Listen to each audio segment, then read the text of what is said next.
소개받은 변출 교수입니다. 저는 현재 한양대학교에서 겸임 교수하고 있고요. 이제 과목 가르치는 부분은 제가 지금 박사과정을 언론정보 쪽으로 하고 있어서 지금 언론정보대학에 있는 학생들을 가르치고 있습니다. 그전에는 또 소프트웨어 창업 전략이라고 공대 쪽 학생들을 가르쳤었고요. 박 목사님하고 새서울 CBMC 지회에서 인연이 돼서 또 이렇게 제주 지회 CBMC까지 이렇게 함께하게 돼서 제 개인적으로도 또 좋은 시간이고 여러분들하고도 오늘 좋은 시간을 가지면 좋겠습니다. 그러면 제가 화면 공유하고 시작하겠습니다.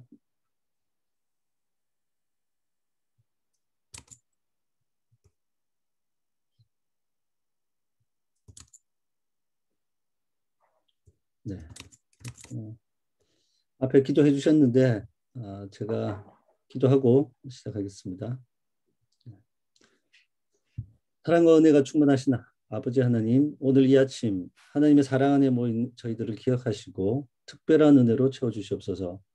말을 전하는 자의 입술을 주장하셔서 오직 하나님의 뜻에 합당한 메시지만 전달할 수 있도록 하시고 듣는 자들의 귀와 마음을 열어주셔서 하나님의 뜻에 합당한 메시지만 듣게 하시고 하나님의 진리와 섭리만을 마음에 기억하게 하시옵소서.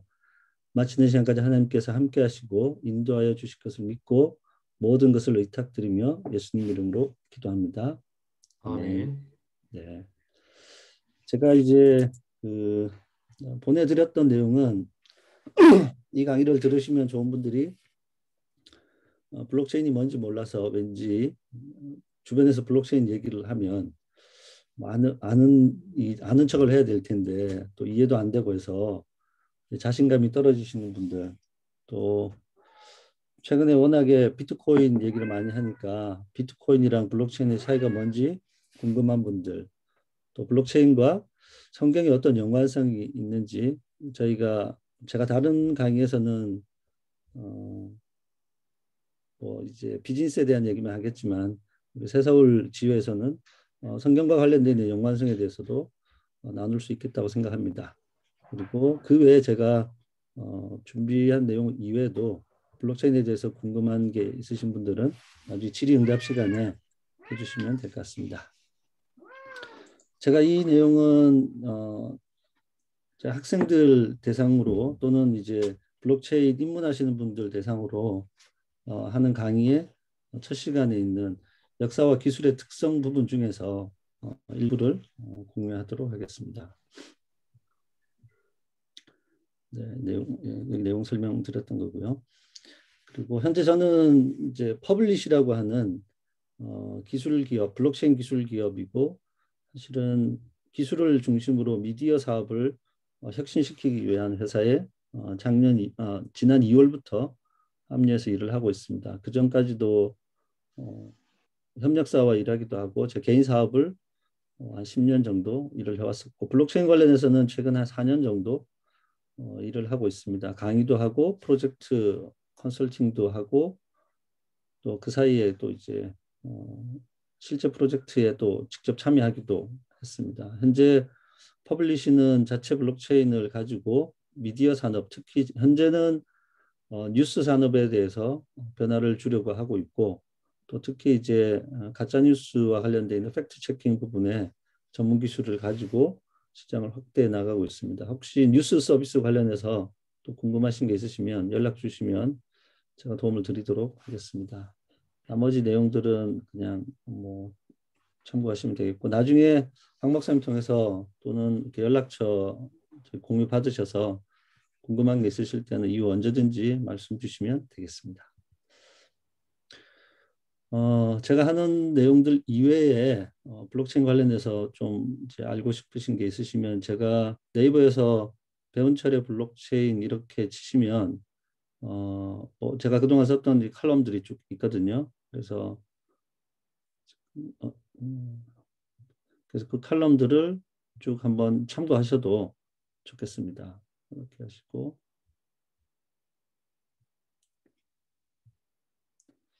이제 블록체인에 대해서 관심이 있으시다고 해서 네, 제가 어떻게 준비를 할까 했었는데 첫 번째 블록체인에 대한 정의 부분들을 먼저 말씀드릴 텐데 여러 가지 정의가 있는데 한국은행에서는 블록체인을 분산 원장 기술, 디스트리뷰티드 레저 테크놀로지로 소개하고 거래 내용을 기록하는 원장을 특정 기관의 중앙 서버가 아닌 P2P 네트워크에 분산하여 참가자가 공동으로 기록하고 관리할 수 있는 기술을 말합니다. 그래서 여기서 중요한 키워드는 분산 원장 기술이라는 부분이고요. 블록체인을 기술적으로 아주 압축해서 얘기하면 분산 원장 기술이다 이렇게 얘기할 수 있습니다. 이 원장이라는 부분들은 누가 누구에게 거래를 했다라는 기록이잖아요. 그래서 그 원장이 한 곳에만 있는 게 아니라 분산되어 있도록 만들어 놓은 기술이다라는 부분들입니다. 그리고 금융위원회와 금융감독원에서는 블록체인이란 거래 데이터를 중앙 집중형 서버에 기록, 보관하는 기존 방식과 달리 거래 참가자 모두에게 내용을 공유하는 분산형 디지털 장부를 의미한다. 이렇게 되어 있습니다. 그래서 여기서 보시면 거래 데이터라는 게 있죠. 그죠? 그리고 이걸 우리가 지금 현재 알고 있는 서비스 사업자가 중앙에 가지고 있는 중앙 집중형이 아니라 이 거래에 참가하고 있는 모두에게 이 거래 내용을 공유하는 분산형 디지털 장부라고 얘기되어 있습니다. 한국은행이랑 거의 비슷한 정의고요. 금융결제원의 정의는 조금 다른데 산업 현장에서 받아들이는 부분들은 금융결제원 정의에 제일 가깝습니다. 블록체인이란 분산된 네트워크의 컴퓨팅 자원을 모아서 거대한 연산 능력을 확보하고 이를 기반으로 중앙 서버 없이 모든 작업을 처리하고 검증하는 기술. 이걸 조금 다시 설명을 드리면 우리는 각자 가지고 있는 컴퓨터를 사용하거나 아니면 메인프레임 같은 큰 컴퓨터를 사용하거나 최근에는 이제 클라우드라는 컴퓨터를 사용하죠. 이제 온라인 공간상에서의 컴퓨팅 자원을 모아서 하는데 그 클라우드도 데이터 센터라는 곳에 특정한 공간에 모여 있죠. 근데 블록체인은 이 네트워크에 모여 있는 연결돼 있는 컴퓨터들의 자원을 다 모아서 뭔가 처리를 하고자 하는 여기는 연산이라고만 되어 있는데 컴퓨팅 자체가 연산이니까 뭔가 처리하고자 하는 능력이 모여지는 겁니다. 그리고 그걸 기반으로 해서 누가 통제하고 있는 중앙 서버가 아닌 상태에서 원하는 작업을 처리하고 검증하는 기술입니다. 어렵게 들릴 수도 있겠지만 한 요 정도 세 가지 정도의 내용을 가지고 제가 뒤에 가서 또 설명을 드리겠습니다. 그래서 이 블록체인에 대한 정의를 이 세 가지로 봤을 때 제가 정의하고 있는 부분들은 자체 분산 DB를 가진 컴퓨터 운영 체제 이렇게 이해하셔도 됩니다. 우리는 윈도우나 노트북을 쓸 때 윈도우 OS를 쓰잖아요. 오퍼레이팅 시스템이라고 하는 운영 체제를 사용하고 그 운영 체제 위에 뭐 워드도 쓰고 뭐 브라우저도 쓰고 뭐 메일도 보내고 이렇게 하지 않습니까? 그게 어플리케이션이잖아요. 그러니까 블록체인은 컴퓨터 운영 체제처럼 동작하는데 OS처럼 동작하는데 DB도 가지고 있습니다. 그 데이터베이스를 가지고 있는데 이 데이터베이스가 노트북이나 클라우드에 있는 형태가 아니라 같이 연결되어 있는 네트워크 전체에 용어로는 분산이라고 되어 있는데 실제로는 같은 내용이 복제되어 있는 형태로 운영되는 큰 운영 체제다 이렇게 생각하셔도 되겠습니다. 그 컴퓨터 운영 체제와 같으니까 블록체인 위에서 우리가 원하는 어떤 프로그램들이 다 돌아갈 수 있겠죠. 그래서 왜 그러면 중앙 서버를 쓰지 않고 분산된 운영 체제를 쓰냐 이런 고민들을 하게 되는데 이것이 나오는 배경들이니까 찾아보겠습니다. 우리가 블록체인을 얘기하게 되면 비트코인 얘기를 가장 많이 하게 됩니다. 이게 왜 그러냐면 블록체인의 기술을 실제적으로 구현한 최초의 프로젝트가 비트코인입니다. 비트코인은 이런 방식으로 하면 블록체인의 기술을 써서 중앙은행이 없이 재화, 자산을 이전시킬 수 있다라는 부분들을 보여준 건데 사토시 나카모토가 이걸 하는데 그러면 뭘 보낼 거냐라고 해서 크립토 커런시라고 하는 암호화폐인 비트코인을 만들고 보내게 됩니다. 이 사토시 나카모토는 개인이라고 보기도 하고 또는 몇 명의 개발자 그룹이라고 보기도 합니다. 뭐 이제 뒤에 우리가 Q&A 때도 얘기할 수 있겠지만 사토시 나카모토가 왜 지금까지 안 밝혀지느냐, 누군가가 비트코인을 몇만 개 지금 가지고 있다고 밝혀지면 어떻게 될까요? 뭐 신원을 사실은 신원의 안전을 보장하기가 어려울 수도 있고, 비트코인이라고 하는 체제를 뭔가 조금 조작하거나 바꾸기 위해서 뭐 노력들이 뭐 이런 시도들이 있을 겁니다. 그래서 사토시 나카모토는 아직도 누구인지 모르지만 뭐 개인 또는 몇 명의 개발자 그룹이라고 보고 있고, 제 개인적으로는 이 프로그램들이나 이 서비스가 돌아가는 구성으로 봤을 때에는 몇 명의 개발자 그룹이지 않을까 초기에 그렇게 개인적으로 보고 있습니다. 블록체인의 개념을 처음으로 제안했고요. 2008년에 11월 1일 비트코인 개인 대 개인의 전자화폐 시스템이라는 제목의 9장짜리 논문이 작성돼서 인터넷에 공개됩니다. 지금 제가 이제 보여드렸던 링크가 있는 비트코인 org에 들어가면 비트코인 PDF라고 하는 파일로 지금도 누구나 다운로드해서 열람을 할 수 있습니다. 이 논문에서 최초의 블록체인 프로그램인 비트코인 코어라고 하는 내용을 담고 있고요.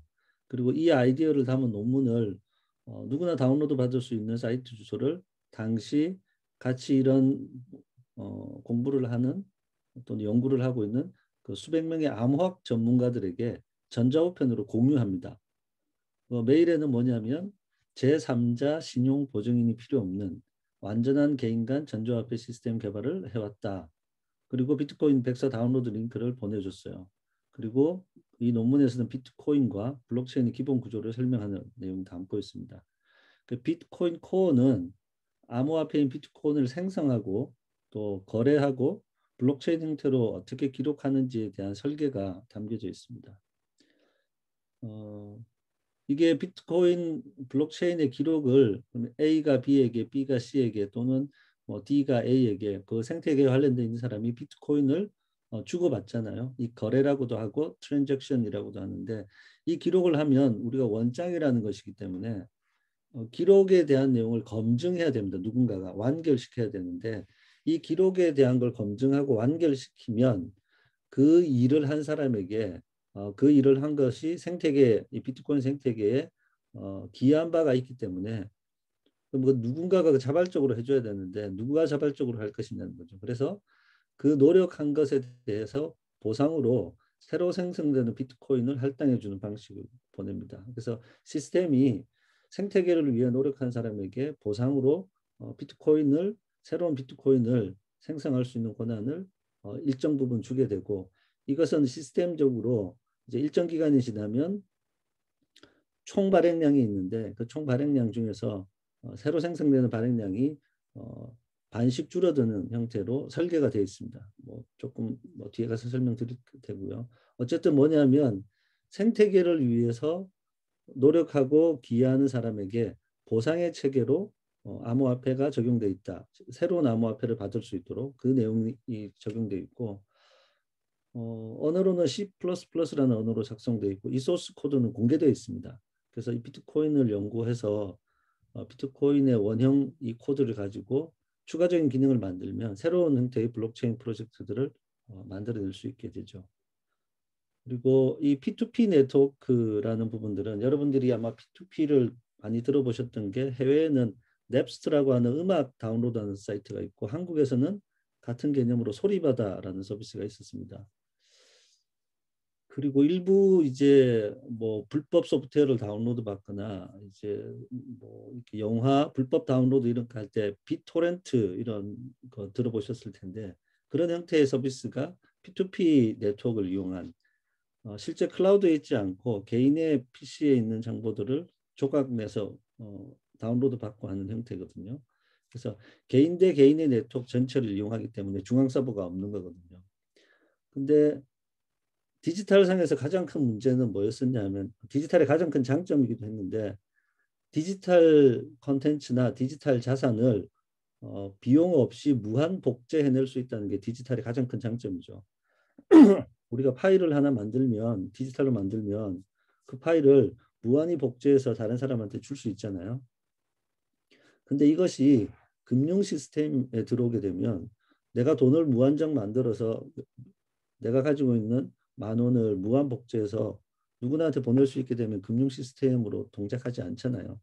그래서 이 블록체인 기술과 암호화폐는 디지털 공간상에서 유일한 자산을 만들어서 그것이 옮겨 다닐 수 있도록 해주는 겁니다.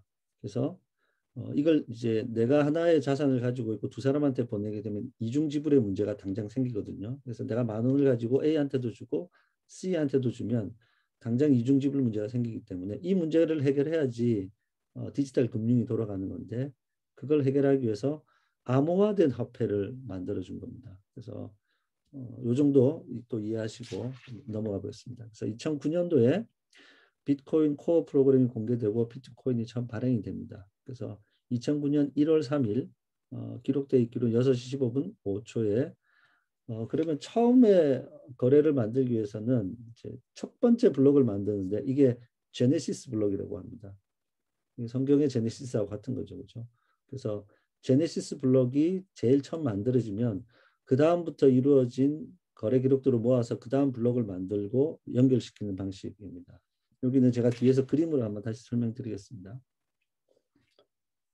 사토시 나카모토는 0번 블록에 이제 메시지를 쓸 수 있는데 2009년 1월 3일 은행을 위한 두 번째 긴급 구제 방안 발표 임박이라는 메시지를 기록했는데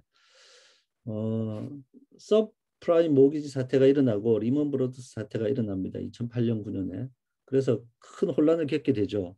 이건 월가에서 이제 금융 시스템들이 여러 가지 파생 상품들을 만들어내면서 벌어지는 문제이고 중앙화된 자본주의 시장의 어떤 맹점이다 이렇게 본 겁니다.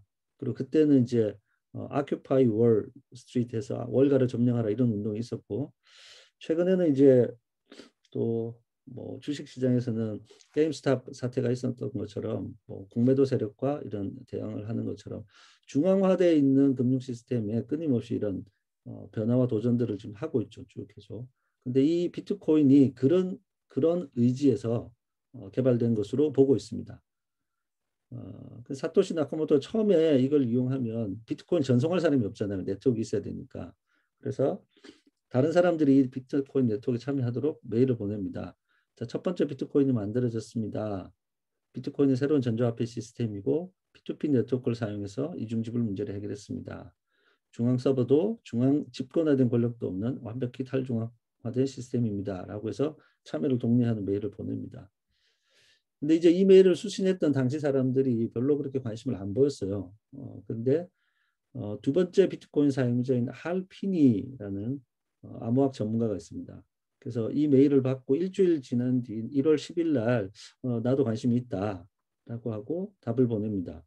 그래서 이분도 이제 암호학 전문가였고 초기에는 이제 두 사람만이 이제 비트코인을 주고받으면서 최초에 있는 비트코인 코어 프로그램에 오류가 있는지 뭐 그거를 수정하면서 이제 업그레이드를 시켜 나갑니다. 그래서 1월 10일부터 2주짜리 프로젝트를 착수해서 두 명에서 주고받으면서 원장을 만들고 이제 블록을 만들면서 서로한테 전송하면서 버그를 수정합니다. 그랬더니 아 이게 잘 작동을 하는구나라고 증명을 두 사람이서 하고 이제 이 비트코인이 충분히 쓸만한 시스템이라는 것이 증명되고 나서 이후에 점점 비트코인 사용자가 늘어납니다. 늘어나고 사토시 나카모토는 자신의 논문을 올린 사이트와 전자우편으로 계속 다른 사람하고 소통하면서 이 비트코인 네트워크를 확장해 나가고요. 이후에 이제 비트코인 월지라고 하는 사이트를 개설하고 그 당시에 쓰던 IRC라는 채팅 그 채널을 통해서 비트코인 포럼이라는 이제 커뮤니티 공간을 만들어서 활동을 하게 됩니다.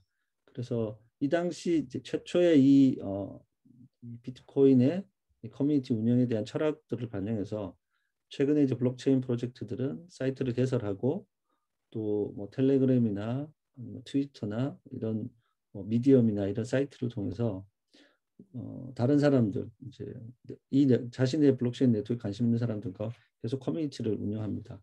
그리고 이 커뮤니티를 운영하는 것이 해당되는 블록체인을 사용하는 사람들이 많아져야지 그 생태계가 유지될 수 있고 확장되고 그리고 그 안에서 동작하는 암호화폐들이 의미가 있어지는 그런 상황입니다. 기존의 P2P 통신은 앞서 설명드린 것처럼 비토렌트나 소리바다 같은 파일을 공유하기 위한 주로의 시스템이었습니다. 근데 그 파일 공유하는 시스템을 기반으로 이제 원장들을 기록하게 되고요.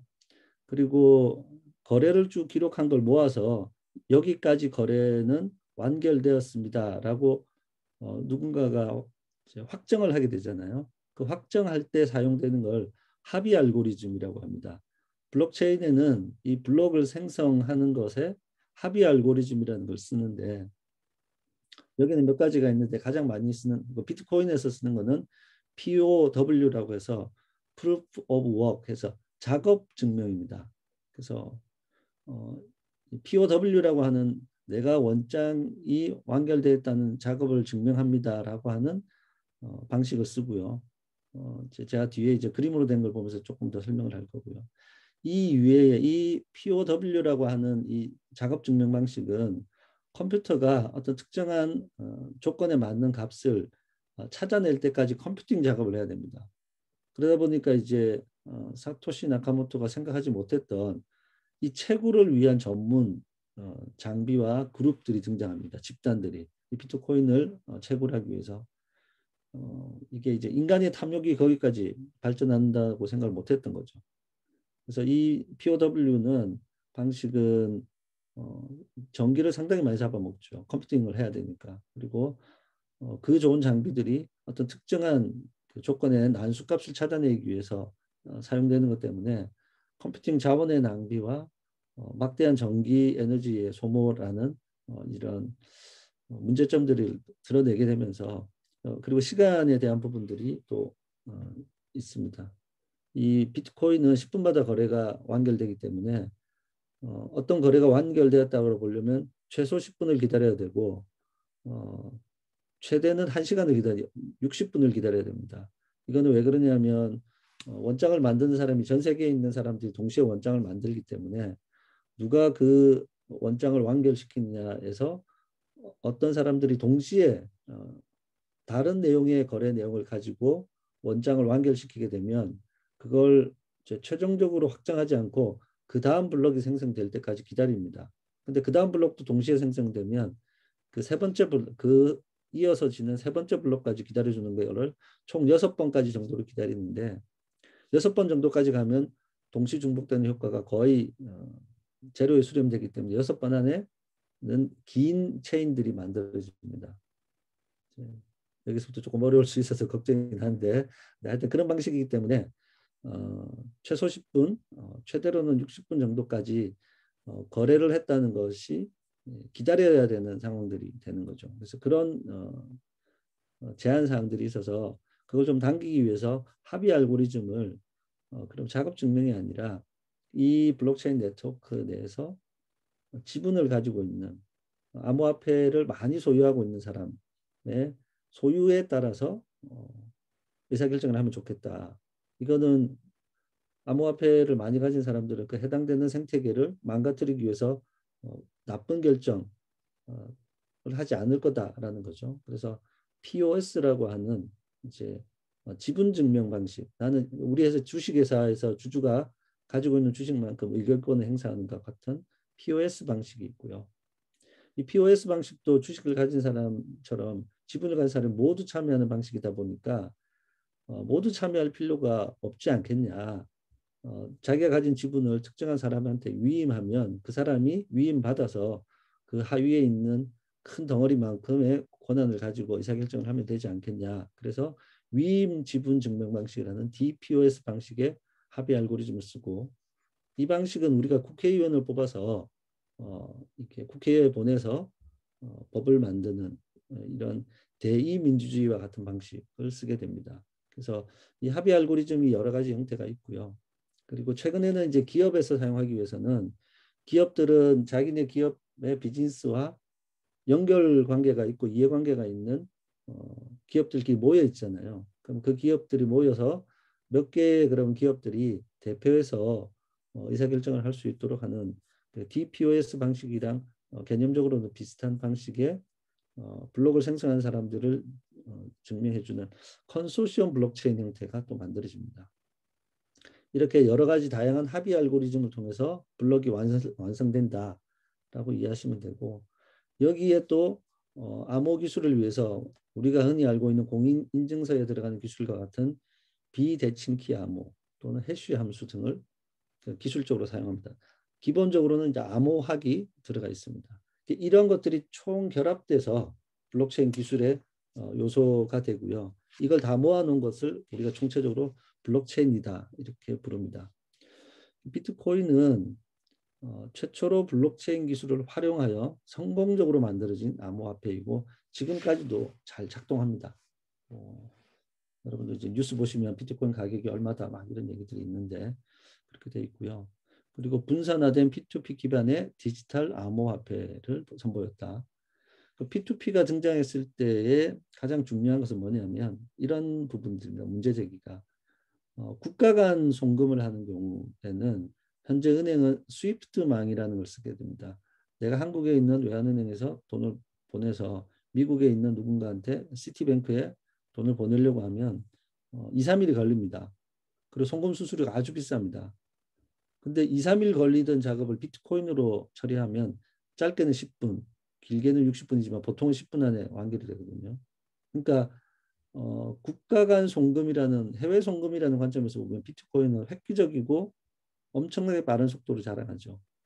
근데 이 내용을 보다 보니까 야 이걸 국가 간 송금이 아니라 우리가 실생활에서도 결제 수단으로 사용할 수 있지 않을까라는데 우리가 흔히 사용하는 신용카드 같은 거죠. 그죠? 비자 마스터와 같은 신용카드처럼 쓰는 페이먼트, 결제 수단으로 사용하지 할 수 있지 않을까라는 시도들을 지금 많이 하고 있습니다. 근데 비트코인은 10분마다 거래가 완결되기 때문에 내가 커피 사러 가서 비트코인으로 결제하고 0.00000 몇 비트를 하겠죠. 비트코인으로 결제를 하고 커피를 받아가는데 10분을 기다려야 되고 어떤 때는 20분을 기다려야 되고 이렇게 하면 첫 번째 시간에 대한 문제가 생기죠. 그래서 비트코인은 결제 수단으로는 적합하지 않다. 일반 실생활의 결제 수단. 그리고 비트코인을 이제 받았는데 오늘은 내가 이제 예를 들면 조금 단위를 높여서 10,000원짜리 물건을 팔고 비트코인을 받았는데 이 비트코인이 내일 2만 원이 되면 판 사람 되게 좋긴 한데 이 가격 변동성 때문에 5,000원이 되면 나는 그걸 가지고 또 원재료를 사서 다시 물건을 팔아야 되는데 이 가격 변동성이 너무 심한 거죠. 그래서 받는 사람 입장에서도 리스크가 있습니다. 가격이 올라가는 데 대한 기대치도 있겠지만 가격이 떨어지는 데 대한 리스크도 있죠. 그래서 이것에 대한 부분들이 가격 변동성이라고 하는데 암호화폐는 이 가격 변동성이 꽤 상당히 큽니다. 상당히 크기 때문에 실제 비즈니스 사용하기는 조금 여의치 않은 부분이 있죠. 그래서 이 가격 변동성을 낮추고 거의 이 암호화폐가 스테이블 코인이라는 게 있습니다. 달러와 연동되거나 원화와 연동되거나 그 각국의 기축 통화와 연동되는 형태의 암호화폐를 발행할 수도 있거든요. 그래서 최근에는 이제 스테이블 코인이라는 형태의 암호화폐들이 등장해서 실생활에 사용할 수 있도록 하기 위해서 시도들이 되고 있습니다. 그럼 이런 스테이블 코인을 만드는 방식을 국가 단위에서 고민을 하면 중앙은행에서 이 디지털 화폐를 그냥 만들어서 발행을 하면 되겠죠. 그러면 센트럴 뱅크 디지털 커런시 해서 CBDC라고 하는 중앙은행이 이제 종이 돈을 만들지 않고 디지털 화폐를 만들어서 유통시키면 되겠다라는 것을 이제 각국 정부가 이제 알고 있습니다. 금융 쪽에서. 그래서 이러한 시도들을 많이 하고 있는 상황입니다. 중국은 이미 이제 DCEP, 디지털 커런시 일렉트로닉 페이먼트라고 하는 디지털 화폐를 전자적으로 지불할 수 있도록 하는 디지털 위엔을 법적으로 승인했습니다. 위엔화는 아날로그로도 존재하고 디지털로도 존재한다. 그리고 위엔화와 연동되는 스테이블 코인은 다 불법으로 정의를 했습니다. 그래서 이 디지털 화폐, 이제 블록체인 기반의 암호화폐는 비트코인을 넘어서 각 국가에서 디지털 화폐라고 하는 정책들을 만들어 가는데 지금 상당히 중요한 그 흐름으로 흘러가고 있고 중국은 달러로 국제 통화가 패권화되어 있는 부분들을 탈피하기 위해서 그동안 많은 노력들을 해왔습니다. 실제로 뭐 1대1로 사업을 포함해서 위엔화를 뭐 남아프리카, 뭐 남미 이런 국가에 위엔화로 원조를 하면서 위엔화의 위상을 높이기 위해서 대단히 많이 노력을 해왔고 이제 그런 이제 미중 이제 패권 갈등이 좀 있거든요. 특히 이제 이 기축 전 세계 기축 통화라는 관점에서 지금 중국은 디지털 화폐를 기반으로 한 패권을 장악하기 위한 노력을 아주 많이 하고 있습니다. 그래서 뭐 각국에서도 대응을 해야 되죠. 대응을 하는 부분이 있고 한국은행도 이제 한국에서도 한국은행이 CBDC라는 걸 검토를 하고 있습니다. 그래서 이 비트코인이 이렇게 보여줬던 이 블록체인의 세상이 하나의 거대한 컴퓨터 운영 체제인 것처럼 여러분들이 내가 윈도우를 쓰든 맥을 쓰든 뭐 윈도우 맥 버전 뭐 쓰든 OS에 관계없이 어플리케이션을 돌려서 사용하시고 여러분이 사용하는 핸드폰에서 안드로이드 폰을 쓰시거나 아이폰을 쓰시거나 하면 iOS나 안드로이드가 어떤 구조로 되어 있는지 모르지만 그 위에서 돌아가는 어플리케이션들을 다 사용하고 있잖아요. 그런 것처럼 앞으로는 그 뒤에 백엔드의 데이터베이스 기반이 상당 부분이 블록체인 기반으로 바뀌어 있는 상태에서 블록체인 위에서 작동하는 어플리케이션, 뎁이라고 하는 어플리케이션들을 사용하면서 우리가 살아갈 겁니다. 앞으로는. 그래서 그런 측면에서 우리의 환경 자체, 비즈니스와 일상생활 전체를 바꿔나갈 근간이 되는 기술이다. 이렇게 보시면서 관심을 좀 가지면 좋겠고요. 비트코인은 총 2,100만 개가 생산되도록 프로그램으로 설계되어 있습니다. 설계되어 있고 뭐 10분마다 거래 내역 나오는 부분들이고요. 뭐 이런 내용들을 이제 비트코인의 히스토리를 보여드리면서 야, 블록체인이 어떻게 등장한 거야? 비트코인 도대체 뭐야? 라는 건데 비트코인은 그 희소성이라는 부분 측면에서 화폐가 가지고 있는 가치 저장의 수단, 투자의 수단, 교환 가치의 수단 중에서 가지고 있으면 가치가 올라간다라고 하는 가치 저장의 수단으로 생각을 하고 있습니다. 그래서 일부는 뭐 디지털 금이다 이렇게 얘기를 하고 있죠. 공급은 점점점 줄어들고 수요는 점점점 늘어나는 그런 희소 자원, 희소 광물과 같은 형태로 보시면 조금 이해할 수 있는 거고요. 그래서 그것에 대해서 신뢰하는 사람들은 앞으로 수요가 더 늘어날 것이다. 새로운 자산으로 그래서 투자하시고 사서 가지고 계신 분들이 있고 지금도 뭐 트레이딩을 하죠. 그런 측면이 하나 있고 제가 보는 것은 신뢰를 보장하는 기술이라는 겁니다. 잘 모르는 사람들 간에 내가 누군지 잘 모르고 중앙은행이라는 기관 없이 거래를 할 수 있다는 것이 기술적으로 증명되는 겁니다. 이게 이제 제가 설명을 좀 드릴 건데 이 블록체인이라는 거는 요 가운데 이 파란색들이 다 블록입니다. 이 블록들인데 이 블록들이 요 빨간색으로 보이는 것처럼 논리적으로 연결돼 있어요. 그러니까 블록들이 연결돼 있는데 그게 체인처럼 연결돼 있다고 해서 우리가 블록체인이라고 부르는 거거든요. 그래서 이 가운데 블록으로 좀 설명을 드리면 가운데 블록에 보면 A가 B에게 얼마 보냈어요. C가 D에게 얼마 보냈어요. 뭐 F가 뭐 G에게 얼마 보냈어요. 이렇게 거래를 했던 내역이 가운데 트랜잭션이라는 형태로 쭉 모읍니다. 누가 누구에게 거래했다는 걸 쭉 모아서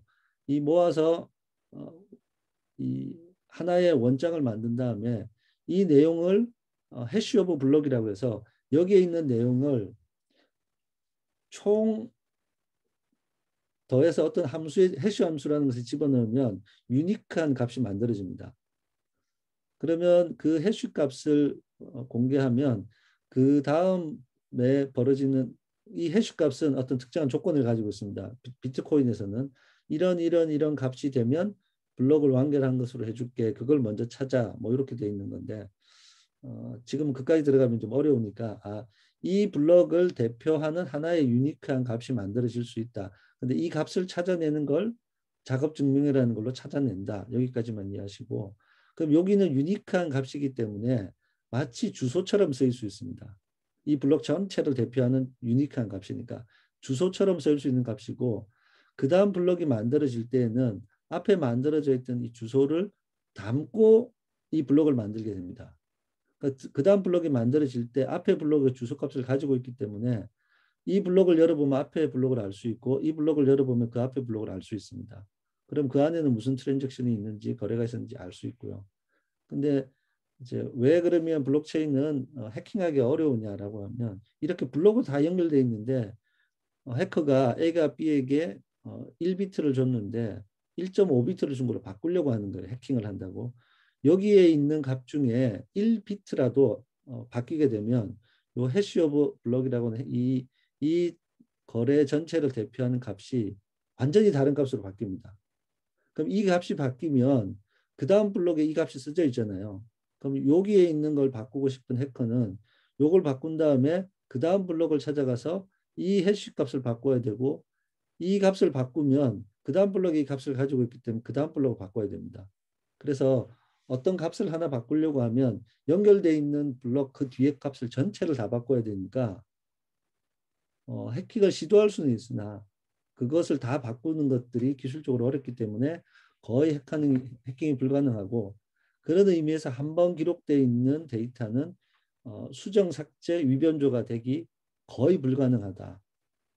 그러니까 한번 거래를 기록해 놓으면 그 내용이 수정, 삭제되거나 위변조되지 않아야 되는 그러한 특성을 가진 사업 내용들은 블록체인에 기록하게 되면 우리가 믿을만하다 이렇게 얘기하는 겁니다. 그래서 신뢰기술이라고 하는 거고요.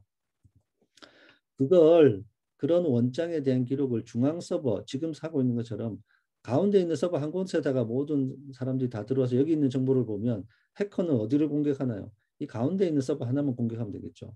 그래서 여기를 해킹해서 모든 정보를 가져가거나 유연조 시킬 수 있습니다.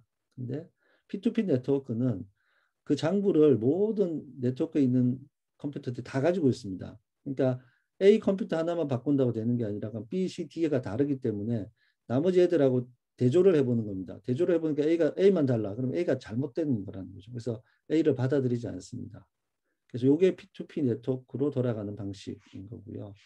이렇게 각각의 노드에 있는 컴퓨터들의 장부가 기록되어 있기 때문에 분산 원장이다라고 얘기를 하는 겁니다.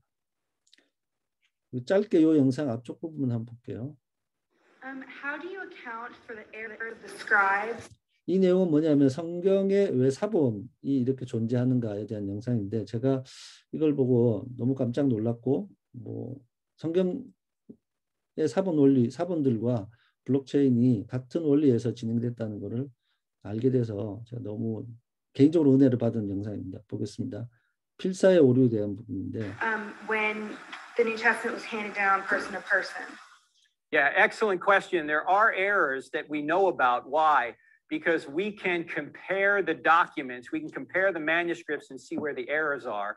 In fact, let me see if I can show you a representation of that because it's better seen than it is described.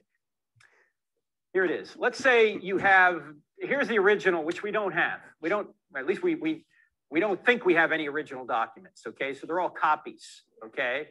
And let's say you find 4 different copies. And in the first copy, you see an error right here.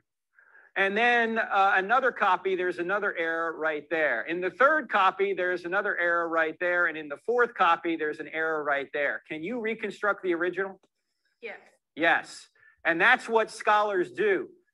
The original, this happens to be Romans 6 or Romans 3:26. God is just and the justifier of the one who has faith in Jesus. Now, the note here is the New Testament documents have far fewer variations than this example. So yes, sometimes scribe made mistakes, but in virtually all cases, we know what the mistake was and we can correct it by comparing it with other documents. Now, you might say, why wouldn't God just, if this is true, why wouldn't he just maintain the original? I'm speculating here, but I think one reason, well, 2 reasons. Number one, if we had the original, we might venerate it. We tend to venerate things like that, right? But number 2, if I had the original, what could I do to it? I could alter it, right? But if you had a copy, you had a copy, you had a copy, you had a copy, you had a copy, you had a copy, and I had a copy, and I changed my copy, is everyone going to know who changed their copy? Yeah, because when you get all your copies together and compare it to mine, you go, Turek, you heretic, why'd you do that? Right? So by not preserving the original, you actually are able to preserve the original better. So what if the error is not that simple? Like, what if it's a 네. 이 영상의 길이가 how do you account? 조금 더 있긴 한데 제가 여기서 말씀드리는 것은 여기 있는 이제 오류라고 표현된 부분들은 여러분들이 해석을 하셔야 되는 거고요. 저는 뭐 이제 오류라고 보지 않고 성경의 저자들이 각각 다른 관점에서 어떤 부분들을 더 강조해서 기록했느냐, 저는 개인적으로 그렇게 받아들이고 있는데 성경에는 많은 내용들이 있죠. 이걸 예쁘게 보면 열왕기 상하가 있고 역대 상하가 있고 많은 선지서들이 그 이스라엘 멸망기에 나타나서 기록되어 있습니다. 그 각각이 다 다른 얘기들을 다른 관점에서 하고 있지만 그거 다 조합해 보면 이스라엘의 마지막 역사들을 우리가 총체적으로 알 수 있죠. 그리고 신약에서는 이스라엘의 역사를 통해서 구약에서는 그리고 신약에서는 예수님의 생애와 어, 사도들의 서신을 통해서 구약과 신약이 짝을 맞추도록 이렇게 되어 있습니다. 이런 방식으로 분산되어 있고 특히 중요한 게 원본을 공유하지 않는 것에 이 영상에서 얘기했던 두 가지가 아주 중요하죠. 하나는 그것 자체가 우상화된다는 것과 두 번째는 조작할 수 있다. 그렇기 때문에 사본으로 존재하고 어떤 곳에서 내용이 바뀌었을 경우에 그것을 나머지 사본들과 대조해 볼 수 있다. 그렇기 때문에 오히려 원본이 더 잘 보존된다. 이게 뭐 지금 블록체인에서 하고 있는 얘기들과 같은 맥락의 얘기들입니다. 그러면 참여하는 노드 컴퓨터의 개수는 얼마나 많은 것이 좋을까? 얼마나 많이 분산되어 있는 것이 좋을까 생각해 보면 여기 참여하고 있는 노드의 개수가 많으면 많을수록 더 잘 보존되겠죠. 그래서 이것은 이제 컴퓨터 자원의 중복성에 대한 여러 가지 이슈들이 있긴 한데 그거 말고 분산되어 있는 것 자체. 사실 하나님은 한 곳에 모여서 있는 것을 창조 질서에서는 피하도록 하시죠. 널리 흩으시는 하나님이시죠. 그래서 우리 바벨탑 사건을 통해서도 알 수 있고 뭐 우리가 묵상해 볼 수 있는 부분들은 이 코로나 바이러스라는 이 현재 상황들이 하나님이 허락하셔서 무엇을 뜻하고 보여주시고자 할 건지 제가 묵상할 수 있는 부분들인데 저 개인적으로는 널리 흩으시는 하나님의 섭리가 있지 않을까. 대형화되고 교회 이름을 높이려는 이런 한국교회의 문제점들이 또 저 개인적으로는 뭐 한국교회에 대해서만 생각하니까 묵상해 볼 수 있는 내용들이 충분히 있습니다. 이 내용들은 뭐 깊이 들어가면 좀 복잡해지니까 이 정도 설명하고요. 여기에 적용된 것 중에서 중요한 내용은 암호화에 대한 기술들인데 자 보세요. 이제 A가 B한테 보내는데 B한테만 보내줘야 되잖아요. 그럼 내가 A가 B한테만 보내려고 할 때 오픈해서 어떻게 하냐는 얘기예요. 그래서 여기에는 암호화 기술이 드는데 A가 B한테 보낼 때 B가 야 나한테 보낼 때는 내 이 공개 키라고 하는 걸로 잠궈서 보내라고 알려줍니다. 그리고 공개 키는 완전히 공개되어 있습니다. B한테 보낼 때는 B의 공개 키로 이 내용을 잠궈서 보내면 됩니다. 내용을. 그러면 B한테 갔는데 B는 자기의 개인 키가 있습니다. 그래서 키가 공개 키와 개인 키라는 게 있고 공개 키는 공개해 주는 거고 개인 키는 자기만 알고 있는 겁니다. 그래서 A가 B한테 보낼 때 B의 공개 키로 잠궈서 보내면 이 B의 개인 키는 B만 가지고 있잖아요. 그럼 그 내용을 B만 볼 수 있습니다. 그렇기 때문에 내가 그냥 보내더라도 C, D, E가 이 내용을 볼 수가 없어요. B의 공개 키로 잠궈놨기 때문에. 그래서 내가 B한테만 보낼 수 있어요. 그 다음에는 그러면 B는 그걸 받았잖아요. A가 보냈는지 어떻게 아냐는 거예요. A가 보냈는지 어떻게 아냐면 A는 이걸 보낼 때 자기의 개인 키로 암호화해서 보내는 겁니다.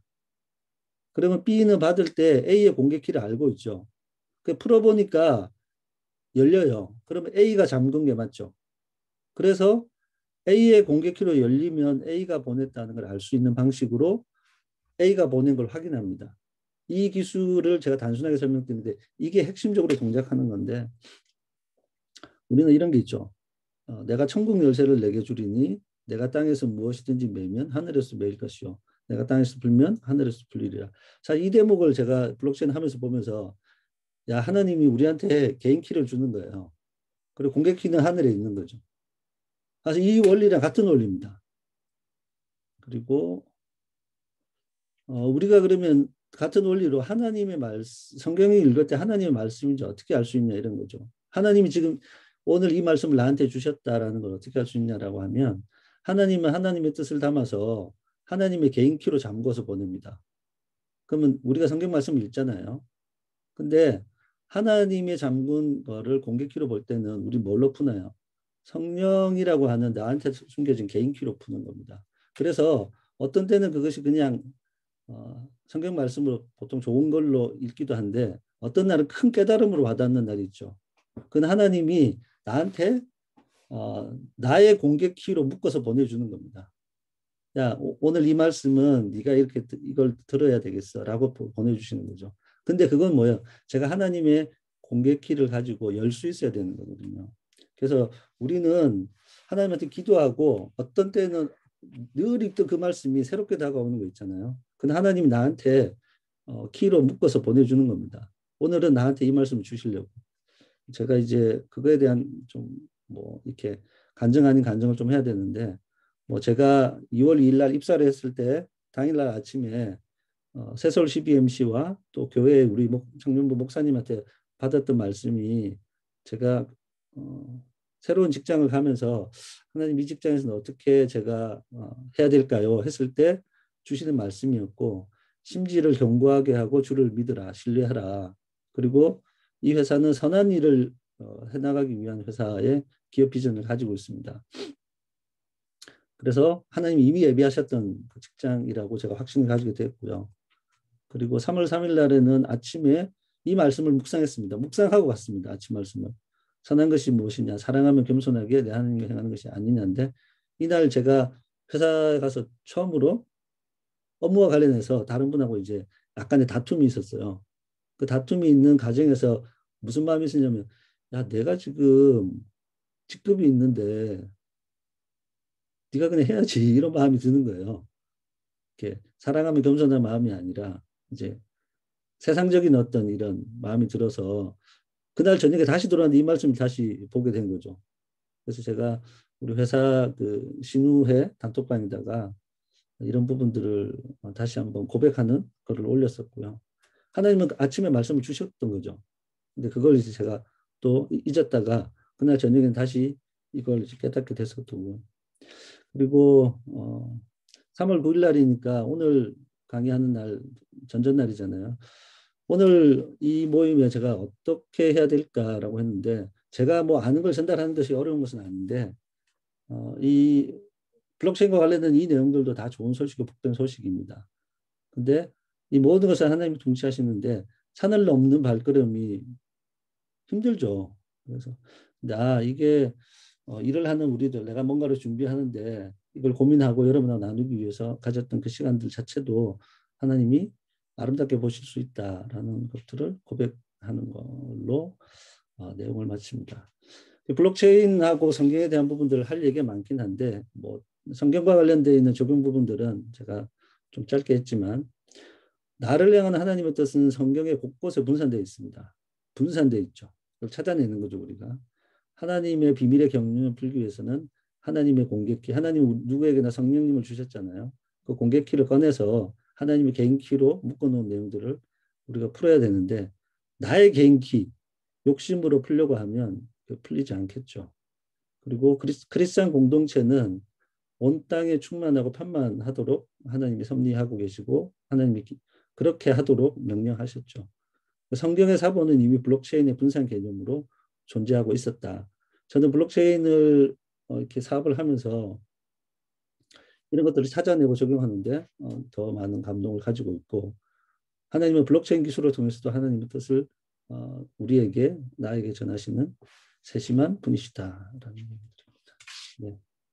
제 강의는 여기까지 하고 필요한 질문 받도록 하겠습니다.